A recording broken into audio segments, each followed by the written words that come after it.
آپ کہہ رہے ہو مسیح سے بھی دعائیں مانگی جائیں، مریم سے بھی دعائیں مانگی جائیں علیہم السلام، اور پھر کہو ہم ایک خدا کو مانتے ہیں، تو آپ کے کہنے سے اللہ نہیں مان لے گا اس بات کو. اللہ کہے گا میں نہیں مانتا، میں اس کو مانوں گا کہ یہ ایک خدا کو مانتے ہیں جو مصیبتوں میں صرف کس سے مانگے گا؟ صرف اس اللہ سے مانگے گا. تو موسیٰ علیہ السلام نے اس موقع پہ کیا کہا؟ اِنَّ مَعِیَ رَبِّی، میرے ساتھ کون ہے؟ اللہ. کیا مطلب؟ وہ مدد کرنا چاہے گا تو کر دے گا. حضرت موسیٰ کے علم میں بھی نہیں تھا کہ کیسے کرے گا، کیونکہ اب تک تو حضرت موسیٰ نے لاٹھی کو سانپ بنتے ہوئے دیکھا تھا نا. تو یہ لاٹھی سانپ بن کے کتنے فرعونیوں کو کھا لیتی بھائی؟ کیا خیال ہے؟ پیچھے سے سینکڑوں ہزاروں کا لشکر آ رہا ہو اور آپ کے ہاتھ میں ایک اژدہا ہو، وہ اژدہا کچھ کر لے گا؟ کچھ بھی نہیں کر پائے گا. وہ کتنوں کو کھائے گا وہ؟ بلکہ آنے والا سب سے پہلے اژدہا پہ وار کرے گا کہ پہلے اس کو قتل کرو. تو اللہ مدد کرتا ہے بعض دفعہ بغیر سبب کے، کہتا ہے چلو بھائی. اللہ نے پھر موسیٰ علیہ السلام کو وحی کی کہ یہ لاٹھی کو آپ پانی پہ ماریے. حضرت موسیٰ نے لاٹھی پانی پہ ماری اور فَكَانَ كُلُّ فِرْقٍ كَالطَّوْدِ الْعَظِيمِ، وہ جو پانی تھا دو پارٹ میں ڈیوائیڈ ہو کے پہاڑوں کی طرح کھڑا ہو گیا، سارا جمع ہو گیا ایک طرف. اس سے بھی پتہ چلتا ہے کہ معجزہ ہو یا کرامت ہو، اس میں ولی یا پیغمبر کے ارادے کا دخل نہیں ہوتا. بہت سے لوگ کہتے ہیں جب موسیٰ علیہ السلام لاٹھی کو سانپ بنا سکتے ہیں، سمندر کے دو ٹکڑے کر سکتے ہیں، تو ہمارے نبی مشکل کشا کیوں نہیں ہو سکتے؟ بھائی نہ موسیٰ علیہ السلام مشکل کشا، نہ سید الانبیاء مشکل کشا. مشکل کشا صرف ایک اللہ کی ذات ہے جس کے پاس اختیارات ہیں. حضرت موسیٰ کے پاس اگر سمندر کو توڑنے کا اختیار ہوتا تو خود سے کر لیتے نا یہ کام. وہ تو اللہ نے کہا کہ اے موسیٰ آپ لاٹھی کو پانی پہ ماریے.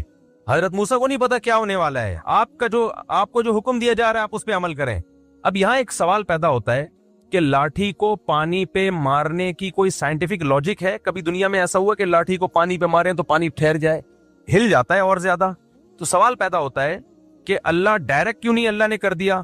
موسیٰ علیہ السلام نے اللہ سے کہا کہ اللہ ہماری مدد کر، اللہ نے کہا ٹھیک ہے، اور پانی کو روک دیا اللہ نے. کیا خیال ہے بھائی؟ روک دیتے اللہ تعالیٰ کلمہ کن کی طاقت سے، چلو بھائی نکل جاؤ. موسیٰ کو کیوں کہا جا رہا ہے علیہ السلام کو کہ لاٹھی مارے پانی پہ؟ کیوں؟ اللہ تعالیٰ کے کاموں میں نا ایک حکمت نہیں ہوتی، ایک کام میں 20 حکمتیں حاصل ہوتی ہیں. موسیٰ کلیم اللہ کی لاٹھی پانی پہ اس لیے مروائی جا رہی ہے کہ لوگوں کے دلوں میں موسیٰ کی فضیلت بھی بیٹھے کہ اللہ یہ کام خود بھی کر سکتا تھا لیکن اپنے کلیم کی لاٹھی سے یہ کام لے رہا ہے، یہ بتانے کے لیے کہ اس سے میرا جو تعلق ہے، وہ موسیٰ کلیم اللہ سے جو مجھے محبت ہے، وہ تم میں کسی اور سے وہ محبت نہیں ہے. اس کی لاٹھی سے میں سمندر کے 2 حصے میں ٹکڑے کروں گا. تو جیسے اللہ پیغمبر کی فضیلت کو بیان کرنے کے لیے کام خود کرتا ہے، لاٹھی اور ہاتھ پیغمبروں کا استعمال کرتا ہے، ایسے ہی بعض ولی اللہ ہوتے ہیں جن کی فضیلت کو بیان کرنے کے لیے کام اللہ کرتا ہے. ہاتھ کس کا استعمال ہوتا ہے؟ بزرگ کا، تاکہ لوگوں کو پتا چلے کہ سارے بابے 2 نمبر نہیں ہوتے، کچھ بابے 1 نمبر بھی ہوتے ہیں.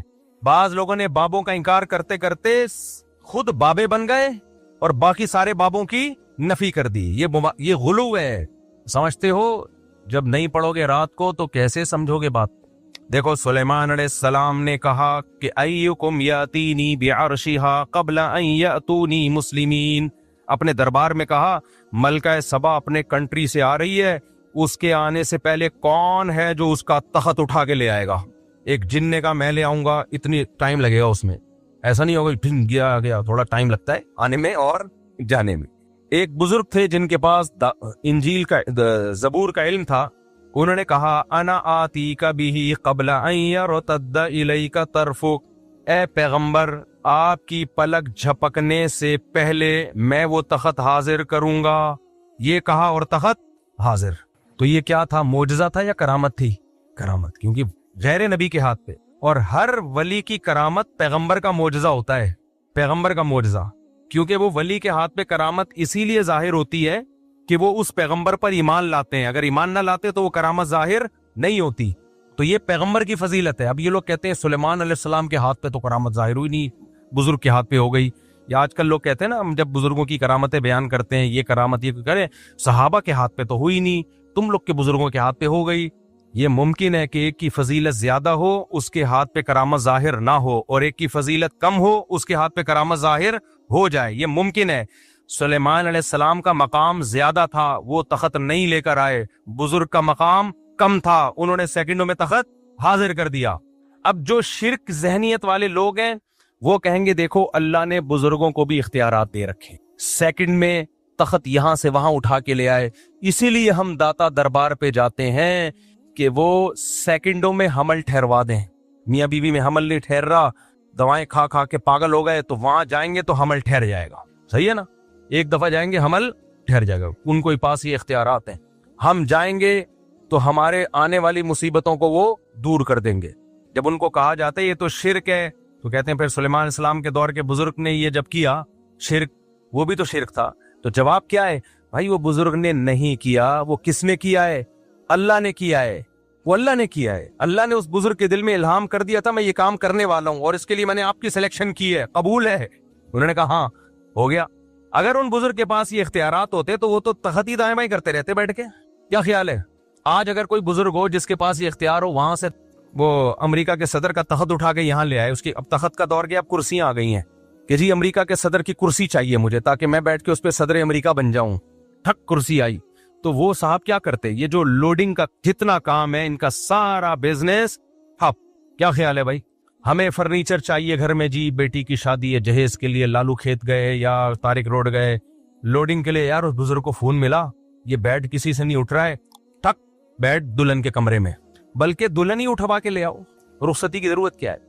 گاڑی جائے گی، پوں پوں پوں وہ باجے بجیں گے، پھر جوتا چھپائی اور 20 قسم کے خرچے ہیں۔ بزرگ کو رابطہ کیا حضرت دلہن کا ویٹ کافی زیادہ ہے اور گاڑی ابھی فوراً مل نہیں رہی ہے، اور ابا رخصتی کرنے میں تاخیر بہت کر رہے ہیں اس کے ابا، ایسے بھی ابا ہوتے ہیں مارکیٹ میں۔ بزرگ کیا کرتے؟ بھائی میرے اتنے ریٹ ہیں اور میں صدقہ کروں گا کیونکہ میں بزرگ ہوں، وہ کھاؤں گا نہیں، میں مختلف علاقوں میں تعاون کروں گا، اتنے پیسے دے، ٹھک دلہن کہاں؟ آپ کے بیڈ پہ۔ تو اگر یہ داتا بزرگوں کے پاس یہ اختیارات آ جائیں نا تو اس کائنات کا نظام تباہ و برباد ہو جائے۔ تو وہ جو سلیمان علیہ السلام کے پاس جو بزرگ تھے وہ بھی ایک ہی دفعہ تخت لے کر آئے ہیں، ایسا نہیں ہے کہ بار بار تخت دائیں سے بائیں کرتے رہیں بیٹھ کے۔ وہ تو اللہ نے دل میں ڈال دیا کہ میں ایک دفعہ آپ کے ہاتھ پہ یہ کرامت ظاہر کرنا چاہتا ہوں، تو کرامت اسی طرح ہی ہوتی ہے، اختیارات نہیں آ جاتے کسی کے پاس کہ جب کریں جیسے کریں وہ فوراً ہونا شروع ہو جائے، یہ نہیں ہوتا۔ تو جو شرکیہ دماغ کے لوگ ہیں انہوں نے تو اس پہ شرک کرنا شروع کر دیا، اور جو ملحد ہیں، ایتھیسٹ ہیں، خدا کے منکر ہیں یا خدا کے منکروں جیسا ذہن رکھتے ہیں، بعض ایسے ہیں جو اللہ کو مانتے ہیں لیکن وہ سمجھتے ہیں اللہ کے پاس کوئی طاقت نہیں، اللہ کچھ نہیں کر سکتا، سب کچھ اسباب سے ہی ہوتا ہے، تو یہ بھی ملحدانہ سوچ کے حامل ہے۔ تو یہ والے اسکالر بھی بزرگوں کی کرامت کا انکار کرتے ہیں کہ ایسا کیسے ہو گیا، ایسا کیسے ہو گیا، تو سمجھ لو یہ اصل میں تو لیبل یہ لگا رہے ہیں کہ ہم شرک کی نفی کر رہے ہیں، لیکن شرک کی نفی کی آڑ میں اصل میں اللہ کی قدرت کا انکار کر رہے ہیں، یہ کہ اللہ یہ نہیں کر سکتا۔ لہذا یہ ہر کہانی کو، ہر کرامت کو بولتے ہیں کہانیاں، ہر کرامت کو کیا بولتے ہیں؟ کہانیاں سنا رہا ہے۔ بھائی کچھ کرامت کے واقعات مستند ذریعے سے ہوتے ہیں، فضائل اعمال میں جو کرامت کے واقعات بیان کیے گئے ہیں وہ شیخ الحدیث مولانا زکریا نے خود بیان نہیں کیے، وہ جن لوگوں کی کتابوں سے بیان کیے ہیں وہ سارے مستند لوگ ہیں، ان میں بہت سے تو بخاری مسلم اور حدیث کی کتابوں کے راوی ہیں، اگر آپ ان کو جھوٹا قرار دو گے تو آپ کو حدیث پہ اعتماد ختم ہو جائے گا۔ تبھی یہ جتنے لوگ ہیں نا جو فضائل اعمال کی کرامتوں پہ اعتراض کرتے ہیں، یہ مولانا زکریا کو تو بولتے ہیں کہ انہوں نے کہانیاں سنائی ہیں، جس کتاب سے مولانا زکریا نے وہ کرامت کا واقعہ لیا ہوتا ہے اس کتاب کے مصنف کو کبھی نہیں کہتے کہ یہ جھوٹا ہے۔ نہیں آ رہی میرا خیال ہے بات؟ تبھی فضائل اعمال، فضائل صدقات کی کرامتوں کے واقعات پہ کوئی بھی اعتراض کرے نا تو فوراً بولو کہ ٹھیک ہے تو اپنی بات پہ قائم رہنا، جس کتاب سے انہوں نے کرامت لی ہے اصل میں تو اس کتاب کا مؤلف جھوٹا ہے نا، تو بول کہ اس کتاب کا مؤلف جھوٹا ہے۔ پھر جب وہ بولے تو پھر آپ بتاؤ کہ اس کتاب کا مؤلف کیا تھا، اس کی حیثیت محدثین کی نظر میں کیا تھی۔ تبھی یہ جتنے لوگ ہیں یہ بس امت میں تفرقہ پھیلاتے ہیں۔ تو اعتدال کی راہ کیا ہے؟ نہ تو ہر بزرگ کی کرامت کو مانا جائے، یہ ٹاپک سے میں ہٹ گیا، دوبارہ اصل ٹاپک پہ آ رہا ہوں، نہ تو ہر بزرگ کی کرامت کو مانا جائے گا، ایک بات، مستند ذریعے سے جو کرامت ہوگی اس کو مانا جائے گا۔ دوسری بات، کرامت کا مطلب کیا ہے؟ اختیارات کسی کے پاس نہیں ہے۔ کبھی کبھار اللہ کسی کی فضیلت کو بیان کرنے کے لیے، جیسے سلیمان علیہ السلام کے دربار میں کوئی بزرگ تھے، اللہ والے ہوں گے، کوئی جانتا نہیں تھا ان کو، اللہ نے ان کی بزرگی کو ظاہر کرنے کے لیے ان کے ہاتھ پہ کرامت ظاہر کر دی کہ دیکھو یہ بھی میرے نیک بندے ہیں۔ تو کبھی اللہ ایسا کر دیتا ہے، لیکن اس کا یہ مطلب نہیں ہے کہ اب ہم اس کو پکارنا شروع کر دیں۔ اختیارات کس کے ہاتھ میں ہیں؟ اللہ کے ہاتھ میں، اختیارات اللہ کے ہاتھ میں تھے. پھر اس نے موسیٰ کی لاٹھی سے، موسیٰ علیہ السلام کی لاٹھی سے سمندر کے 2 ٹکڑے کر دیے. کیے کس نے؟ اللہ نے. تو سمندر کے 2 ٹکڑے کروانے ہو تو کس کو پکارا جائے گا؟ اللہ کو. پھر اللہ کی مرضی بھائی. تو اللہ 2 طرح سے مدد کرتا ہے. ایک اسباب سے ہٹ کے، جیسے موسیٰ علیہ السلام کی مدد کی، کوئی سبب نہیں ہے، سمندر کو 2 ٹکڑے میں ڈیوائڈ کر دیا، چلو بھائی چلو یہاں سے جاؤ. جب فرعون آیا دوبارہ ملا دیا اللہ نے. اس طرح سے بھی اللہ مدد کرتا ہے. اور ایک یہ کبھی کبھار ہوتا ہے، یہ اللہ کی عادت بولو نہیں ہے. عادت اللہ کی اسباب پیدا کرے گا. اللہ کی عادت کیا ہے؟ مثال کے طور پر آپ کمارے چھڑے چھاٹ اللہ سے دعا مانگ رہے ہو میں بھی صاحب اولاد بن جاؤں، تو ایسا نہیں ہوگا آپ کو حمل ٹھہر جائے اور بچہ پیدا ہو جائے. نا. یا کوئی لڑکی دعا مانگ رہی ہے اللہ بغیر شوہر کے اولاد دے دے، اولاد دے دے. کوئی آ کے مولوی صاحب کہیں گے تیرا دماغ خراب ہے، شوہر کے بغیر اولاد نہیں ملتی. وہ کہ معاذ اللہ نقل کفر کہ حضرت مریم کو بھی تو بغیر شوہر کے مل گئی تھی. بھائی وہ ونس اپون اے ٹائم. کبھی اللہ ایسا کرتا ہے کہ اسباب کے بغیر مدد کر لیتا، ونس اپون اے ٹائم، ورنہ ایسا نہیں ہوتا. معجزے کرامات بہت کم ہوتے ہیں اور ان پر شرعی حکم کا مدار نہیں ہوتا. خوب سمجھ لو، شریعت جو ہمیں فیصلے کرنے کا حکم دیتی ہے وہ معجزوں اور کرامتوں کو دیکھ کے نہیں بلکہ گراؤنڈ ریئلٹی کو سامنے رکھ کے فیصلے کرنے کا حکم دیتی ہے. معجزے کرامت صرف اللہ اپنی قدرت بیان کرنے کے لیے کہ میں یہ بھی کر سکتا ہوں، اس کے زیادہ اس کی حیثیت نہیں ہے. مثال کے طور پر آپ فرار ہوئے، کسی ملک میں جنگ چھڑ گئی، آپ بھی مظلومن فرار ہوئے وہاں سے، اور آپ نے وہ والا راستہ اختیار کیا جہاں سمندر ہے.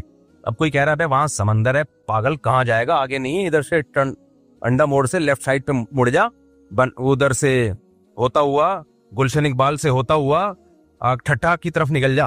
وہ کہہ رہے نہیں میں کہاں جاؤں گا، سینڈ سپٹ اور ہاکس بے کی طرف جاؤں گا. کسی نے کہا وہاں آگے راستہ بند ہو رہا ہے.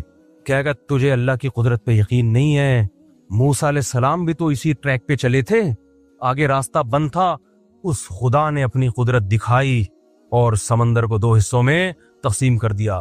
تو میں جب وہاں جاؤں گا آگے اللہ اپنی قدرت سے کشتیاں بھیج دے گا، اللہ اپنی قدرت سے سمندر کو پھاڑ دے گا. تو ہم کہیں گے تیرا دماغ ہو گیا ہے خراب، نہیں آئی میرا خیال ہے بات. ہم کیا کہیں گے؟ تیری کھوپڑی ہو گئی ہے آؤٹ. ہم کہیں گے بھائی موسیٰ علیہ السلام جان کر اس راستے پہ نہیں چلے تھے، بھول گئے تھے راستہ. چلے تو وہ اس ٹریک پہ تھے جو خشکی کا راستہ جاتا ہے، وہ راستہ ہی بھول گئے، بس اللہ نے اپنی قدرت دکھانی تھی. کہ نہیں تم اللہ کی قدرت کے منکر ہو، کیا اللہ سمندر کو 2 حصوں میں تقسیم نہیں کر سکتا؟ بھائی کر تو سکتا ہے، تو اللہ کرے گا، کر تو سکتا ہے، لیکن تجھے یہ کس نے کہا کہ کرے گا؟ ایک دفعہ مجھے یاد ہے کوئی مجھے مشورہ دے رہا تھا، کوئی ایسے بے احتیاطی والا مشورہ دے رہا تھا. میں نے کہا یار حالات ٹھیک نہیں ہے، اس طرح میرا جانا ایسے موقع پہ وہاں ٹھیک نہیں ہے، آج کل تھریٹس بہت ہیں، تھوڑا پرانی بات ہے، جان کا خطرہ ہے. اس نے کہا اللہ نے چاہا تو اللہ بچائے گا. میں نے کہا اگر اللہ نے نہیں چاہا تو تیرا باپ بچائے گا پھر؟ کہنے نہیں اللہ نے چاہا تو اللہ بچا لے گا. یہ تو ہمیں پتا ہے اللہ نے چاہا تو بچائے گا، لیکن مجھے پتا ہے کہ اللہ چاہتا ہے کہ نہیں چاہتا. میں بلیچ پی رہا ہوں، اللہ نے چاہا تو اللہ بچا لے گا. مجھے پتا ہے یہاں فلاں جگہ پہ دہشت گردی ہے، قتل و غارت ہو رہے ہیں، نہیں جاؤ بھائی، وہاں پہ بم پھٹ رہے ہیں، حالات خراب ہیں، اللہ نے چاہا تو اللہ بچا لے گا. تو ٹھیک ہے، بہت سے لوگوں کو اللہ نے بچایا بھی ہے. اب کراچی کے جو حالات خراب چل رہے تھے، جگہ جگہ بم دھماکے ہو رہے تھے، بنارس لوگ جاتے تھے نا، وصیت کر کے جاتے تھے کہ میں بنارس جا رہا ہوں. بنارس والا ادھر آتا تھا، وصیت کر کے آتا تھا میں انڈا موڑ آ رہا ہوں. ایسی جنگ چل رہی تھی، لوگوں نے کہا ویزے لے کے جاؤ بھائی. تو کراچی کے حالات دیکھے ہیں نا، تو اس میں کہا جاتا تھا بھائی گھر سے باہر مت نکلو، نہیں جی اللہ بچائے گا. اللہ نے چاہا تو اللہ بچائے گا، یقیناً اللہ نے چاہا تو بچائے گا، لیکن اللہ چاہے گا کہ نہیں چاہ رہا ہے یہ ہمیں معلوم نہیں ہے. تو چاہتا ہے کہ اللہ چاہے کہ میں بچوں، لیکن اللہ بھی چاہتا ہے کہ تو جو چاہتا ہے وہ ہو. تو اس لیے معجزوں اور کرامتوں پر فیصلے نہیں کر سکتے آپ. اس کی ایک اور مثال، جب ایک شرعی حکم لوگوں کو بیان کیا جاتا ہے کہ بغاوت کے لیے یا جہاد کے لیے ضروری ہے کہ آپ کے پاس پراپر تیاری ہو، دشمن سے لڑنے کی طاقت ہو. اس طاقت کے بغیر آپ کو نہ جنگ کرنے کی اجازت ہے، نہ مسلح بغاوت کی اجازت ہے. جب تک آپ کے پاس پاور نہیں ہے، سامنے ٹینک ہیں آپ کے پاس، اس کے مقابلے میں نہ ٹینک ہیں نہ جہاز ہیں، کچھ بھی نہیں ہے، تو آپ کیسے بغاوت کرو گے؟ لوگ کہتے ہیں بدر میں کیسے ہو گیا تھا، 313 نے 1000 سے مقابلہ کیا اور خالد ابن ولید نے 60 سے 60,000 کا حصار توڑا. بھائی بدر میں 313 کا جو 1000 سے مقابلہ تھا وہ نبی کے ارادے سے نہیں تھا، وہ تو کسی اور ارادے سے نکلے تھے. تو مشرکین نے اچانک 1000 کا لشکر لے کے آ گئے، تو وہ تو اس کے علاوہ کوئی راستہ ہی نہیں تھا. تبھی پھر مدد اللہ کی طرف سے نازل ہوئی ہے. تو وہ معجزہ تھا کہ 313 1000 پہ غالب آ گئے.